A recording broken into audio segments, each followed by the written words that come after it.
الرحمن الرحیم۔ سویڈن کے اندر جو قرآن کریم کی بے حرمتی کی گئی ہے، ہمارے لیے مسلمانوں کے لیے بڑی تکلیف دہ بات ہے کہ اس کلام کو، جس کا مقابلہ کرنے کی پوری تمام ادیان کے پاس کوئی جواب نہیں، جس قرآن کا اور اس کی سچائی روز روشن کی طرح عیاں ہے، اس کے ساتھ اس اللہ کے کلام کی بے حرمتی کرنا جو سب کا خالق مالک رازق ہے، کسی نہ کسی شکل میں، کسی نہ کسی صورت میں یہ سب لوگ جو ہیں وہ اللہ تعالیٰ کے وجود کو تسلیم کرتے ہیں، پھر اس کے کلام کی بے حرمتی کرتے ہیں۔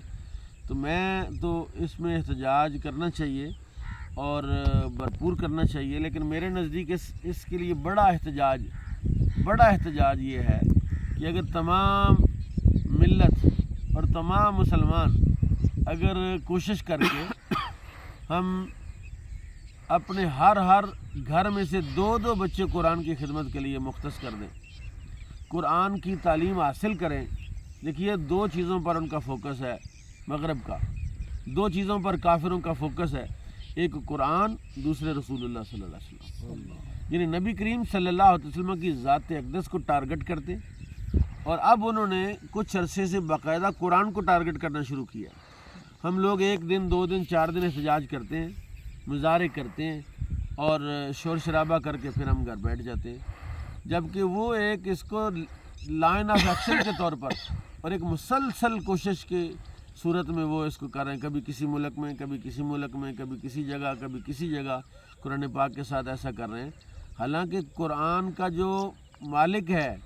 جو قرآن کا متکلم ہے، وہ اللہ ہے، وہ خود اس کا بدلہ لے لیتا ہے۔ ہم سے پوچھا جائے گا ہم نے کیا کیا ہے؟ تو میرے نزدیک سب سے بڑا احتجاج یہ ہے کہ مسلمان ملت کو قرآن پڑھنا چاہیے، قرآن سمجھنا چاہیے، قرآن پر عمل کرنا چاہیے۔ آج اگر احتجاج کی صورت میں ہم جلاؤ گراؤ کر کے اپنی دکانیں، اپنا ملک کا تباہ کریں، اس کی بجائے میرے نزدیک سب سے بہترین احتجاج یہ ہے کہ 1 مہینے کے اندر ہم قرآن کریم سے اس طرح جڑ جائیں کہ وہ قرآن پاک کی طرف دیکھنے کی جرت نہ کریں۔ اس لیے احتجاج بھی کیجئے، لیکن احتجاج کے ساتھ پلاننگ بھی کیجئے، احتجاج کے ساتھ ساتھ منصوبہ بندی بھی کیجئے، احتجاج کے ساتھ ساتھ اس کا دور اندیشی کے ساتھ اس کا حل تلاش کیجئے، اور اس کا حل سوائے قرآن کی تعلیم کے، قرآن کی فہمی کے، قرآن کو اپنا ذات میں داخل اور شامل کرنے کے، اور ہمارا لائف سٹائل سارا ان کا ہے جو قرآن کی بے حرمتی کر رہے ہیں۔ کھانا پینا، اٹھنا بیٹھنا، سونا جاگنا تو نبی کریم صلی اللہ علیہ وسلم کے نمائندے لگتے ہی نہیں ہیں، تو پھر ہم قرآن کی محبت کا بھی دعویٰ، رسول اللہ کی عشق کا بھی دعویٰ کرتے ہیں۔ دعویٰ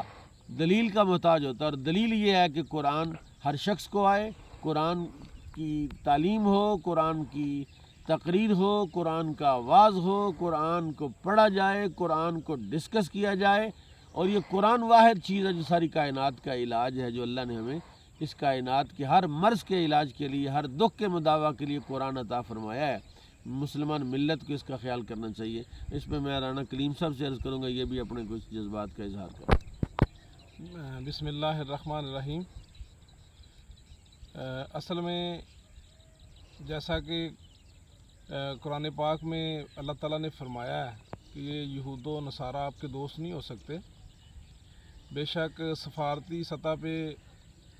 یہود و نصارہ کے جون سے ممالک بھی ہیں جن کے ساتھ ہمارے اچھے تعلقات کی ہم بار بار یاد دہانی کراتے ہیں اپنے ملک و ملت کو۔ حقیقت میں دین متین کے خلاف سب اکٹھے ہیں، ان ایک پلیٹ فارم پہ ورک کرتے ہیں، ہر چیز کرتے ہیں۔ ان کا مقصد ہی صرف جو ہے نا، اس طرح کی حرکات کرنے کا مقصد صرف یہ ہے کہ وہ مسلمانوں کے ایمان کا ٹیمپریچر چیک کرتے ہیں، وہ پریشر چیک کرتے ہیں۔ جس طرح کوئی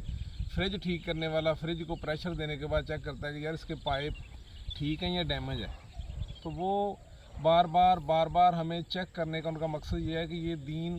کے ساتھ کس پوائنٹ تک، کتنے پرسنٹ اور کس جگہ پر جو ان کا جو ہے نا ٹیمپرامنٹ اس ٹائم موجود ہے۔ تو میں تو ایک ہی چیز کہوں گا، مفتی صاحب نے اتنی بڑی گفتگو کی اور اتنے بڑے عالم دین کے سامنے میں تو گفتگو کر ہی نہیں سکتا، مگر چلیں اپنے ٹوٹے پھوٹے الفاظ میں یہ کہتا ہوں کہ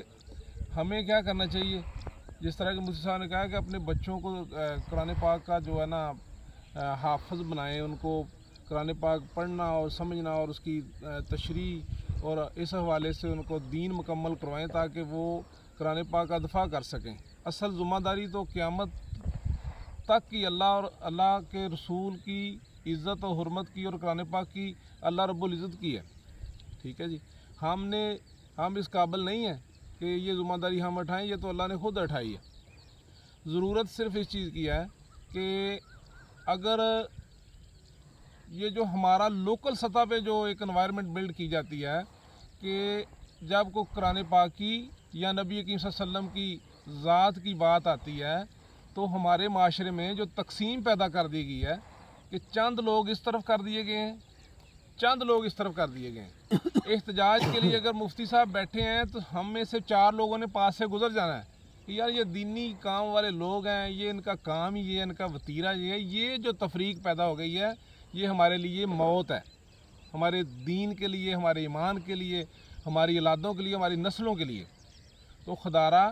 میں پورے پاکستان سے، پورے عالم اسلام سے یہ توقع کرتا ہوں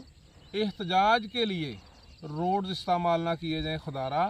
حکومت کو چاہیے کہ وہ مخصوص ایک جگہ جو ہے نا ہر سٹی میں، ہر بڑے بگ سٹی میں احتجاج ریکارڈ کرنے کے لیے کوئی پریس گیلری کے ساتھ کوئی الگ سے ایک جگہ متعین کرے جہاں لوگ اپنے جذبات، اپنے احساسات جو ہے نا وہ میڈیا کے سامنے اور پوری قوم کے سامنے، پوری امت کے سامنے رکھ سکیں۔ ہمارا جو طریقہ کار ہے کہ ایک بندے نے ظلم کیا، وہ تو ہے ہی کافر، وہ سمجھتا ہے، وہ کہتا ہے میں جانتا ہوں یہ کتاب اللہ کی ہے، یہ کلام اللہ کا ہے، یہ اللہ کے رسول ہیں، اللہ کے نبی ہیں، مگر وہ ایمان نہیں لاتا، ہر چیز سمجھتا ہے، ٹھیک ہے جی۔ ان کے سامنے ہزاروں مثالیں ہیں جنہوں نے یہ بے حرمتیاں کیں، سارا کچھ کیا۔ وہ ایک واقعہ ہے نا، یہ جو منگول تھے ان کا جو کمانڈر تھا اس نے نبی صلی اللہ علیہ وسلم کی شان میں گستاخی کی ایک بہت بڑے ممبر پہ بیٹھ کے، تو جب ایک دفعہ گستاخی کی تو اس کے کتے نے اس کو کاٹنے کی کوشش کی، تو اس نے کہا نہیں یہ ویسے روٹین میں کتے کو کوئی اس کا کوئی ذہنی اس کی کوئی کیفیت ہے، اس طرح کی بات کوئی نہیں ہے۔ دوبارہ جب اس نے گستاخی کی تو اس کتے نے اس کی گردن سے دبوچ لیا اس کو۔ کتا بھی ان کا تھا، پالا ہوا بھی ان کا تھا، وفادار بھی ان کا تھا، مگر اللہ رسول کی عزت کو وہ بھی جانتا تھا۔ کتا اللہ اور اس کے رسول کی عزت کو جانتا ہے۔ تو میری صرف یہی درخواست ہے کہ قرآن پاک اصل میں صرف پڑھنا یا ایک بچے کو حافظ بنا دینا یا اس کی مطلب اس طرح کی نشر و اشاعت صرف اس حد تک کی جائے کہ قرآن پاک ہے جی ہماری پاک کلام ہے، بالکل نہیں ایسا ہونا چاہیے۔ اس کے اوپر باقاعدہ تحقیقات ہونی چاہیے، باقاعدہ ریسرچز ہونی چاہیے اور دنیا کو قرآن کے پیمانے میں رکھ کے دیکھنا چاہیے کہ قرآن ہمیں اس دنیا کے حوالے سے کیا کہتا ہے، اس عید قربان پہ قربانی کے حوالے سے قرآن کی کیا مطلب ایک فلسفہ کیا ہے۔ ضرورت اس چیز کی ہے کہ احتجاج میں جو ایک تفریق پیدا کر دی گئی ہے وہ یہ چیک کرتے ہیں کہ اب دیکھیں اگر مسلمانوں کی تعداد اگر 1 ارب ہے تو اس میں دیکھیں یار کتنے % لوگ ہیں جو احتجاج کرتے ہیں۔ اب ہم نے احتجاج کو رنگ دے دیا روڈ والا، جلاؤ گرائے والا، لوگوں کی گاڑیاں توڑو، روڈ بلاک کرو، مریضوں کو، سکول جاتے بچوں کو پریشان کرو، عام لوگ جو روزگار کمانے کے لیے جاتے ہیں ان کو پریشان کرو۔ یہ ایک ایسا زہر ہے ہمارے لیے کہ ہم دین متین کی کسی بات پہ، ملت کی کسی غیرت پہ احتجاج ہی نہیں کر سکتے۔ لہذا میری سارے دینی بھائیوں سے،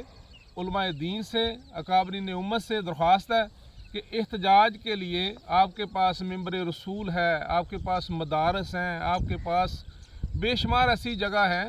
عام ضروریات زندگی اور عام معاشرے کی ثقافت میں چلتے پھرتے آپ احتجاج ریکارڈ کرا سکتے ہیں، مگر روڈ بلاک کرنا اور اس طرح کا احتجاج کرنا جس سے عام پبلک اور عام لوگوں کو نقصان ہو، یہ غلط ہے۔ میں اپنے یقین کا عمل سے یہ کہتا ہوں، سارا دن دنیا داری کرتے ہیں، یقین جانیں جب اللہ رسول کے نام والی کسی محفل میں بیٹھتے ہیں تو دل کی کیفیت اور ہوتی ہے۔ اگر ہم احتجاج کے لیے ہر شہر میں